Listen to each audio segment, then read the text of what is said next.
धरानका mayor होकर सापमा भोलि यो देशको प्रधानमन्त्री बन्यो भने त फेरि हामी पनि ढुङ्गा बोक्नु पर्ला भनेर पनि भन्छ। देशैभरि ढुङ्गा त बोक्नुपर्छ।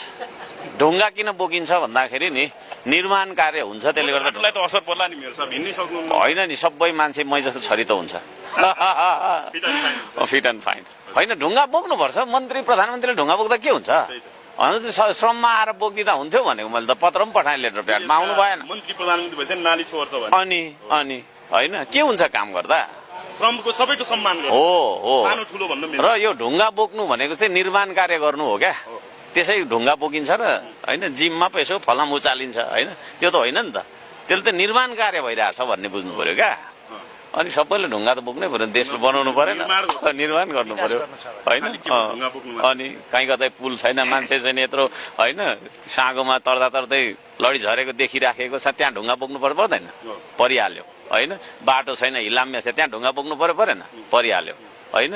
भवन छैन, राम्रो विद्यालय छैन है, अस्पताल छैन, ढुङ्गा बोक्नु परेन? परिहाल्यो। श्रम बिना विकास सम्भव छैन। सम्भवै छैन। केपी शर्मा ओली प्रधानमन्त्री भने जस्तो समृद्ध सुखी नेपाली ढुङ्गा बिना सम्भव छैन। त्यो चाहिँ उहाँले भन्नुभयो, तर हाउ टु भन्ने हो क्या होइन, हाउ टु भन्ने हो नि त। तपाईँकै ठाउँमा गएर कस्तो मेयरलाई जिताएको समेत भन्नु पनि अरूको बारेमा त म भन्न सक्दिनँ होइन।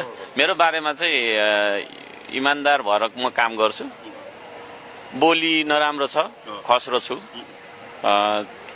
पिरो खालको बोल्छु, तर कसैलाई धोका चाहिँ दिन्न म, त्यो खालको मान्छे हो।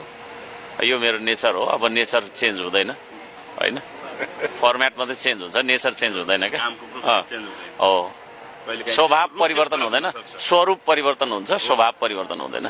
स्वभावगत हिसाबले हेर्दाखेरि चाहिँ हामी जस्ता मान्छेहरूले चाहिँ खासै धोका दिँदैन होला भन्छु म चाहिँ। त्यो ढङ्गको विश्वास छ।